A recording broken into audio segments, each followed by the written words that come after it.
Hey guys, welcome to episode 41. So, we've seen a significant uptick in subscribers in this channel. By the time this video posts, we may well be over 2,000. So I appreciate everyone who has clicked that subscribe button. The algorithm is more powerful for channel growth than anyone might ever expect. And all of those subscriptions, all of those likes, all of that stuff, they all feed the algorithm and get this content in front of more eyeballs, which is so good for the standing of this channel. Anyway, at this point, I would like to urge you that if you are not already subscribed, and I know a good few of you watching are still not subscribed, I urge you to just click that button. It's free, it's easy, no harm, no foul. Like the video if you liked it, leave a comment. Anyway, guys, thanks for being here, thanks for watching, and I hope you enjoy the episode.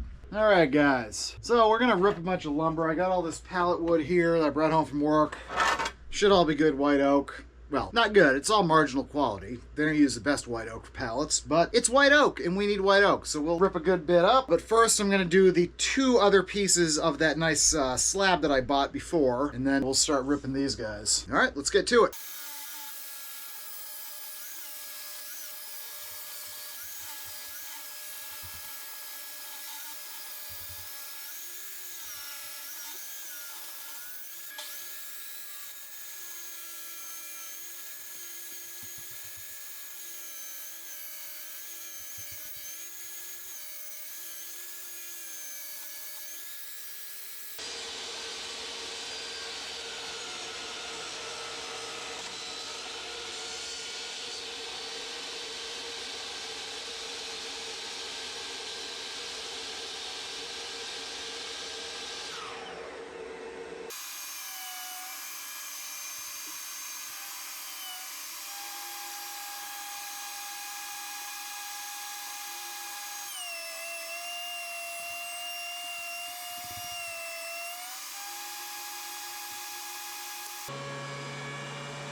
All of that lumber is milled down to the maximal extent that I can get usable stuff out of it. So it's roughed down. This is all discard stuff that's not suitable for frames. And this is all 1 3/4 by varying widths, with one side planed down so I can get some semblance of square in the table saw when I go to rip it down. So now I'm going to set that to 1/4 inch.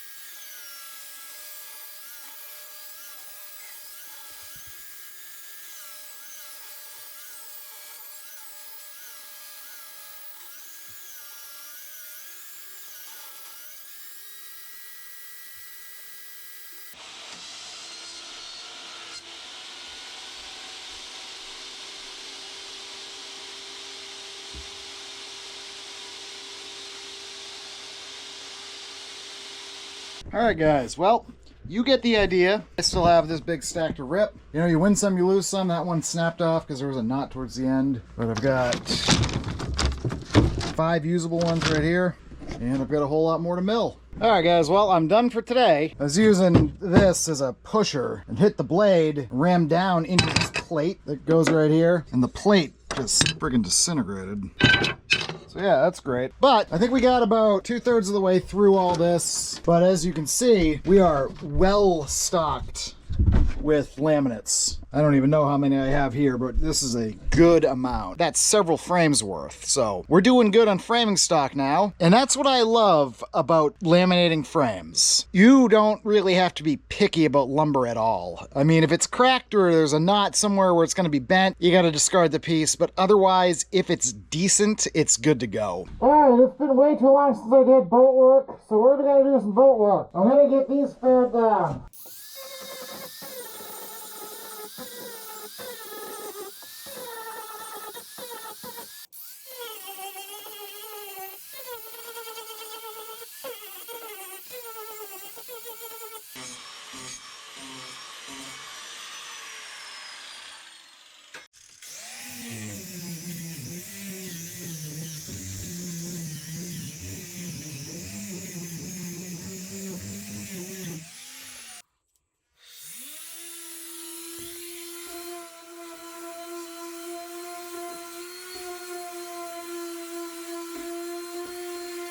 All right, let's get this cleaned up, shall we? So we're gonna have to do a little bit of filling before we do anything else, but that's all right. We are gonna scarf over these previously bolted sections here, but I gotta get a scarfing jig made up. It's next day. I'm gonna clean up all these areas where there's voids in the fill out, and then I'll get some nice thick epoxy mixed up, slap it in there. I've got my Dremel, I've got the router bits on there. Let's get to it.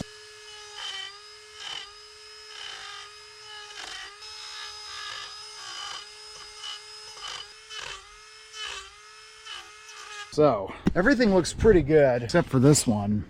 That's a serious void. It's covered over on the inside. That's less than ideal, but it is what it is.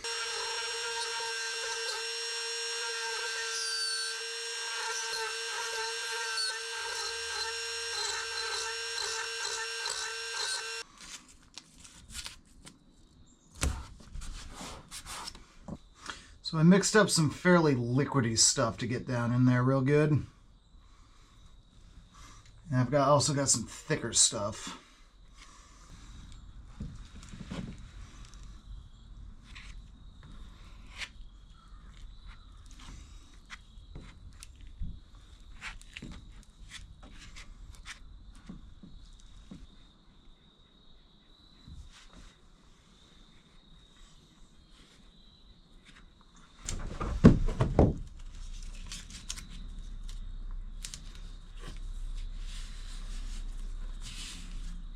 All right, so this is all filled in. I got the outside done before. Wait for it to kick off.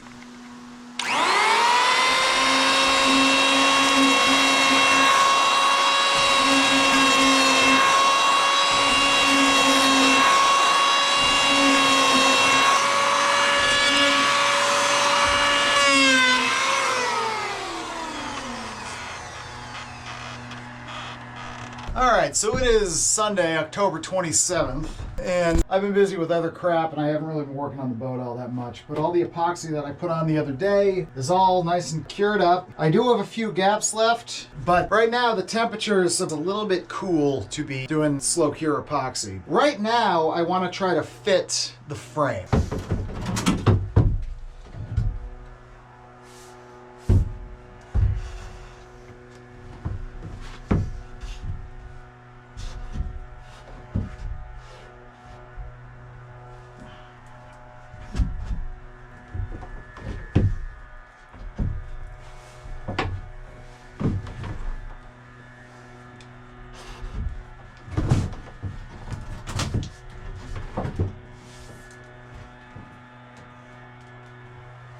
All right, I've got reinforcements. All right, so we're gonna push this, I'm gonna push this down on the bottom here, and you're gonna wail on that on top. Now? Yep.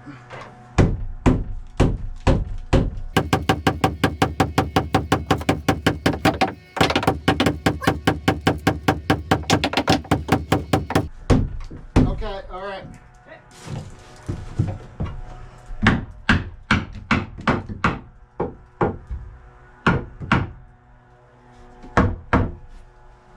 Alright, cool. Alright, so we've got gappage. Got contact up here. Pretty good down there. So what I'm gonna do is a pencil, and we're just gonna mark off.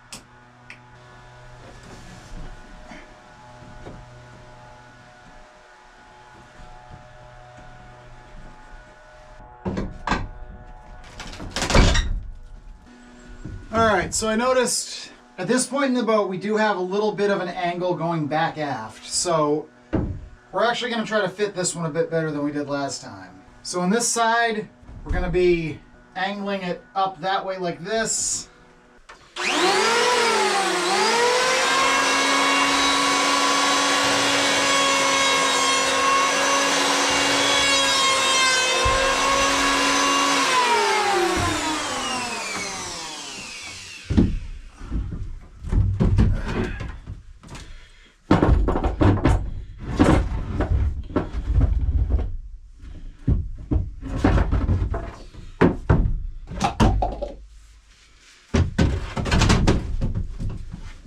Impossible to work in there on this kind of thing.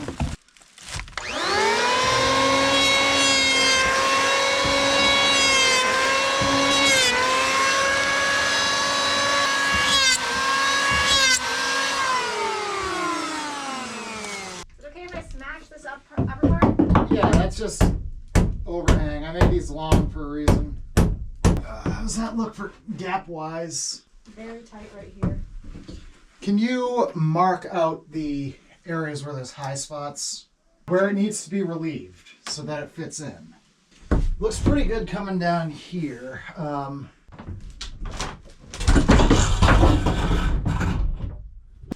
Trina, on the inside, there was only like one area that was high, right? Just like right here. Yeah, it was most pronounced. Some of it was sort of high in the middle. I could tell it was touching, but it wasn't touching out its Mainly up top though. Yeah, because on the inside, it's only the stringer and the beam shelf that are touching on the inside. All right. That makes things easier. It's the outside face that needs the fitting. So I mentally prepare for another round of backing iron. Not right now. I do go through a lot of helping though. I do appreciate that. Well, I mean, it's going to be less labor because they have that air hammer now. Yeah, it's fantastic. That's going to be, it's just, we're going to seat them. We're going to seat them and you're going to back them. I'm going to go tap, tap, tap, tap, tap, level it off a little bit. And just, I mean, I don't have an air hammer thing for the roving punch, so that's going to have to be hammered down manually, but that's what, like maybe 5 hits? Yeah, that's... And then snip and then... much less. Yeah. I'm going to need you to come around and help, but I'll let you know. Hopefully this is the last round of fitting, but who knows. I want to get this thing fitted tonight so it's ready to go.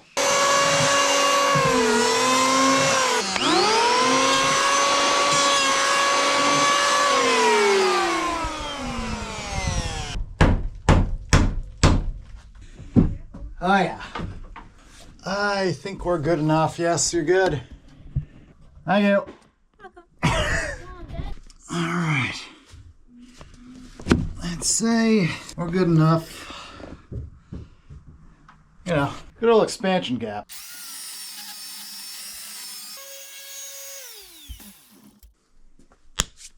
All right, guys. It is Saturday, November 2nd, and I am setting about building my scarfing jig. This is just some scrap half-inch plywood we had from templates at work. It's just regular construction plywood. Off camera, I cut all these rough pieces out. Got marks here where I got to cut these side pieces. These are the runners for the angle. And then we'll have to make up a plate for the plunge plate of the router so that that can slide over here as it's going down. So right now, these are rough cut. They're flush on the bottom, and I just gotta plane this one down to match the contour and get a nice straight contour. All right. And I finally got good lighting in this workshop.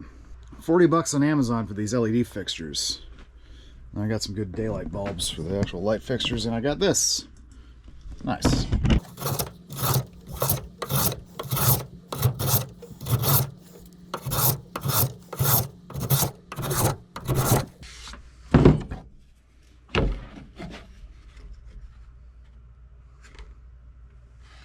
Close enough for boat work.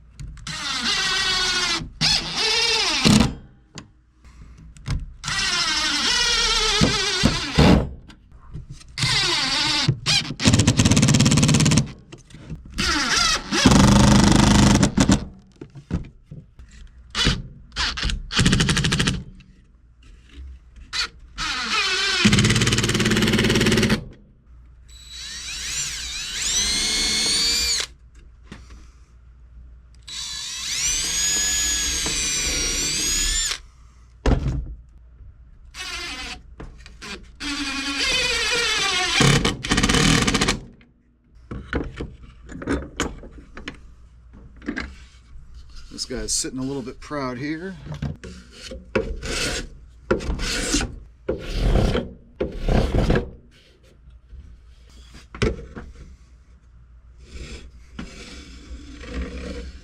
Right then, there's one scarfing jig. All right, let's get this plate figured out here. Got a little bit of overhang over there.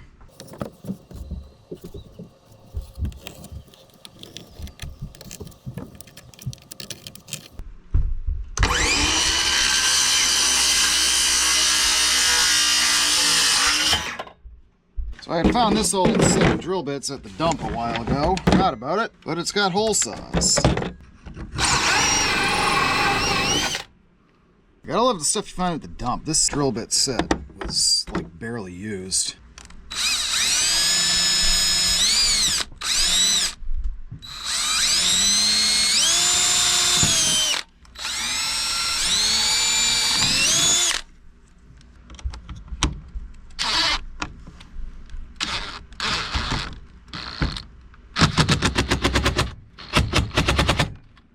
All right, let's cut some scarves. So I've got a decent piece of white oak that was salvaged from pallets at work. I got a piece of scrap white oak to bring the surface of this level to the surface of this, screwed down to the workbench. And then I've got this screwed down so that the end of the scarf meets right a little bit into this piece. We've got the plunge base on the router with the guide plate. So let's see what happens.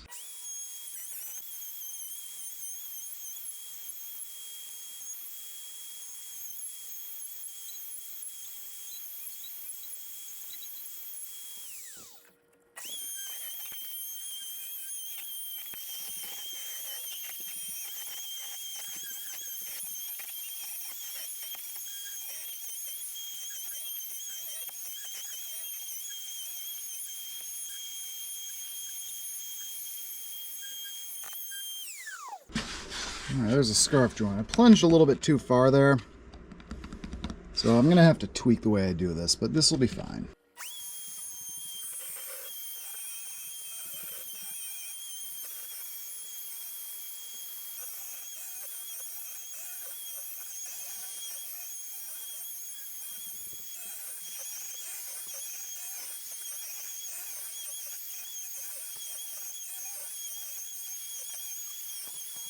All right, well, I gotta cut this off, cut the cracking out, rip it down on the table saw, and I'll cut another scarf out of this, and I'll catch up with you when I'm done.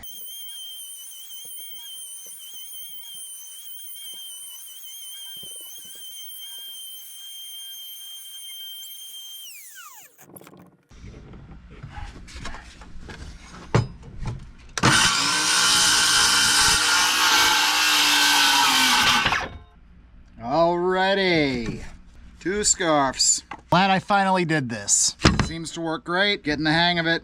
This will be perfect for all the plank repairs and everything. Get rid of all those damn butt blocks. So, either later tonight or tomorrow, it's Saturday right now, I'm going to see if I can use this scarfing jig to hog out the recesses for these guys. I also have this piece of white oak, which is for the scarf like that on the stringer on the port side. That's the forward piece of blocking to go in there. So that's gonna have to be epoxied in before we do these scarves. So I think tomorrow what I'll do is I will epoxy this in, and then I will epoxy the remaining gaps around the lozenges, and then we'll go outside of the boat and we'll fare off all the epoxy from the outside and prime the frame. All right, guys, well, that's about it for this week. I really hope you enjoyed. I'd like to implore you once again that if you're not already subscribed, click that subscribe button, click the bell next to it, get notified every time I post a new video. Click the thumbs up button to like the video if you liked it. Leave a comment. All that good stuff really helps with the algorithm. If you would like to support this channel financially, then please check out the Patreon link down below. Anyway, if you guys would like to get 5% off your next order from TotalBoat.com, New England's premier supplier of epoxies, adhesives, fiberglassing supplies, paints, and all associated accessories, go ahead and click that Total Boat affiliate link down in the description below. As I said, you get 5% off. I get a commission on all sales, so it's another passive way for you to help the channel and save money off your maritime supplies in the process. Anyway, guys, I hope you enjoyed the video, and I will see you guys on the next episode in 2 weeks. All right, take care. Thanks so much for being here. Bye.